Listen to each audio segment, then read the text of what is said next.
The sword came down fast, one single strike. James, the fisherman who had walked with Jesus, had just become the first apostle to shed his blood for his name. But what happened 1 second before the sword fell changed the executioner forever. He was maybe 40 years old. He had seen Jesus transfigured on the mountain. He had witnessed the resurrection. He could have run. He could have hidden.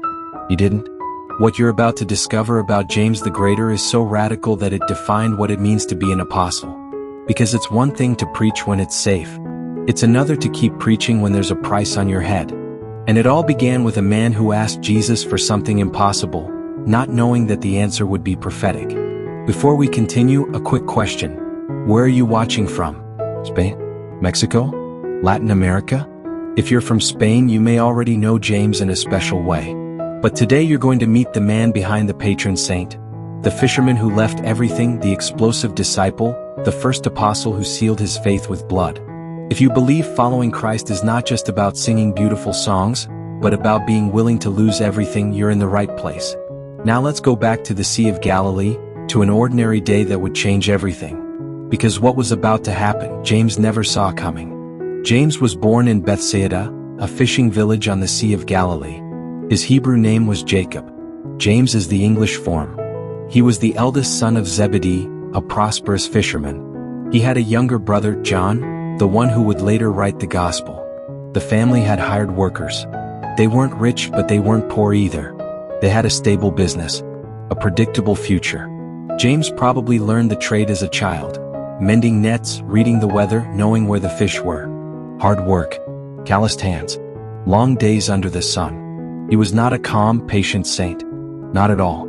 Jesus himself gave him and his brother John a nickname, Boanerges, sons of thunder. Why? Because they had explosive tempers. Once, when a Samaritan village rejected Jesus, James and John asked him, "Lord, do you want us to call down fire from heaven and consume them?" Imagine that.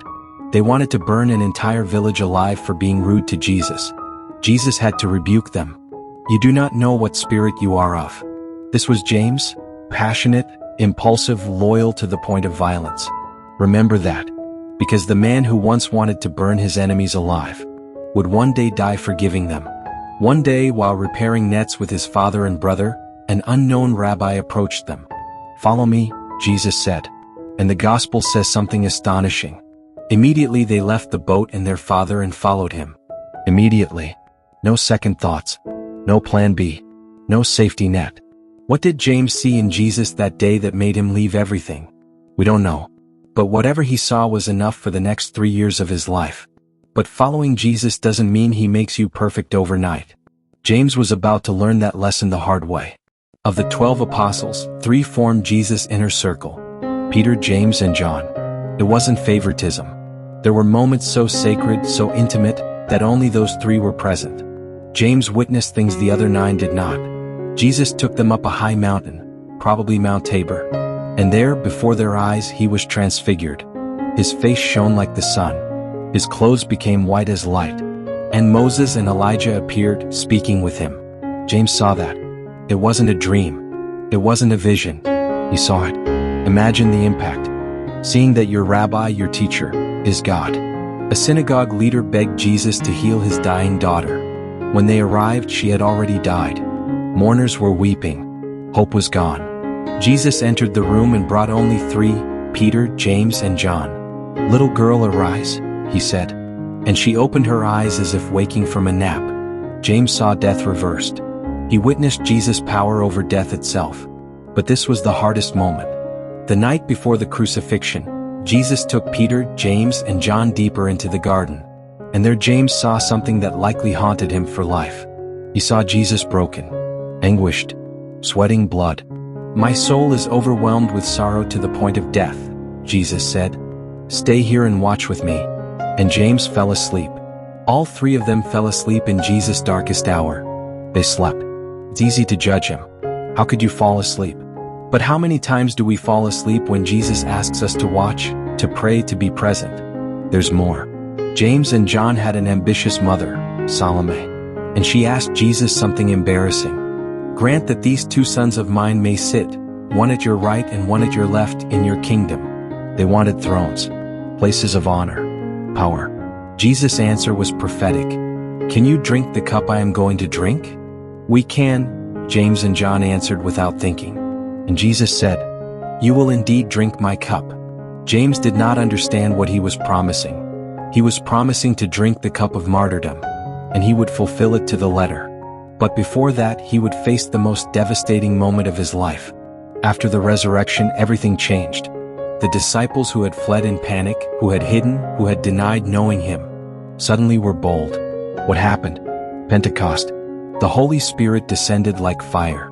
And James, the impulsive fisherman, the son of thunder, began preaching with authority. According to ancient tradition, James initially remained in Jerusalem, leading alongside Peter. But then something took him far away. There is a strong, though debated, tradition that James traveled all the way to Spain, the western edge of the known world. Not all historians agree. The earliest documents mentioning this appear in the 7th century. But the tradition in Spain became so strong that James became its patron saint. Legend says he preached in Galicia, Asturias, Zaragoza. That the Virgin Mary appeared to him in Zaragoza while he was still alive, asking him to build a church, the Pillar. Whether historically certain or not, this is what matters. James did not stay comfortable in Jerusalem. He preached where no one knew Jesus. Then he returned to Jerusalem. It was the worst possible time to return. Around 14 years after the resurrection, Herod Agrippa I, grandson of Herod the Great, ruled Judea and sought favor with Jewish leaders by persecuting Christians. The book of Acts records it with chilling brevity. He killed James, the brother of John, with the sword. That's it. 2 lines. The first apostle to die. The man who walked with Jesus, who saw the Transfiguration, who drank the cup. Herod ordered his arrest. No trial. No theological debate. A swift political execution. Tradition says that on the way to the execution site something happened. Something between James and his guard that changed a man forever. According to ancient tradition preserved by Clement of Alexandria, this is what happened. One of the Roman guards escorting him was named Josiah. Josiah had heard James preach. He had seen his peace, his courage. On the way he spoke to him. How can you be so calm? They're going to kill you. James replied, Because I am going to be with my Lord. He died for me. Now I die for him. Josiah was shaken. Something in those words broke him. Just before they arrived, he fell to his knees and said, I am a Christian too. The executioner now had 2 prisoners.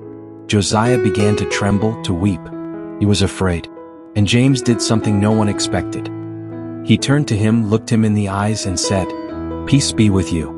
He embraced him. He kissed him on the forehead. Moments later the sword fell. First James, then Josiah. Both martyrs. Both with Christ. Do you see what happened? James spent his final moments on earth not thinking about himself, but comforting the man who would die beside him. The man who once wanted to burn his enemies alive died blessing his converted executioner. That is what Christ does. He transforms sons of thunder into sons of peace. Herod thought killing James would silence the church. He didn't understand that every martyr plants 1,000 seeds. James died in 44 AD, around 40 years old. Centuries later, in 813 AD, a hermit named Pelayo saw strange lights in a field in Galicia. They excavated and found a tomb that tradition identified as James. A cathedral was built there, Santiago de Compostela. And one of Christianity's most important pilgrimages began, the Camino de Santiago. Every year, hundreds of thousands walk that path. Some for faith, some searching for answers, some searching for God without even knowing it. Hundreds of miles, weeks of walking, blisters, exhaustion, reflection. And at the end, the cathedral where the fisherman who left everything for Christ is believed to rest.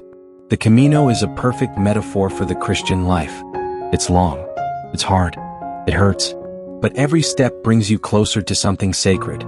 James became the patron saint of Spain. The scallop shell became the symbol of the pilgrim. And maybe you're on a path too, not a physical one but a spiritual one. A path where Christ asks you to leave everything, to drink his cup. James walked that road first. And his life tells you, it's possible. It's worth it. He is enough. Following Christ is costly. You may not be understood. You may be rejected. You may be persecuted. And still, when Jesus asked, "Can you drink my cup?" James answered, "I can." Now I ask you, are you willing to drink the cup Christ offers you? Not the cup you would choose, the one he chooses for you. The cup of rejection, of misunderstanding, of sacrifice, of martyrdom if necessary. Don't answer quickly. This question deserves prayer. Because it's one thing to follow Jesus when it's popular. It's another to follow him when he leads you to Calvary. James did it, not because he was naturally brave. He was impulsive, temperamental, imperfect. He did it because he had seen something that changed everything. He had seen the risen one. And once you see that, nothing else matters. Let me know in the comments what impacts you most about James' story, and which apostle or saint you'd like me to cover next. Peter? Paul? John? Write it below. If this story moved you even for 1 second, share this video. I'll see you in the next story of faith. And remember, the cup is heavy, but Christ drinks it with you.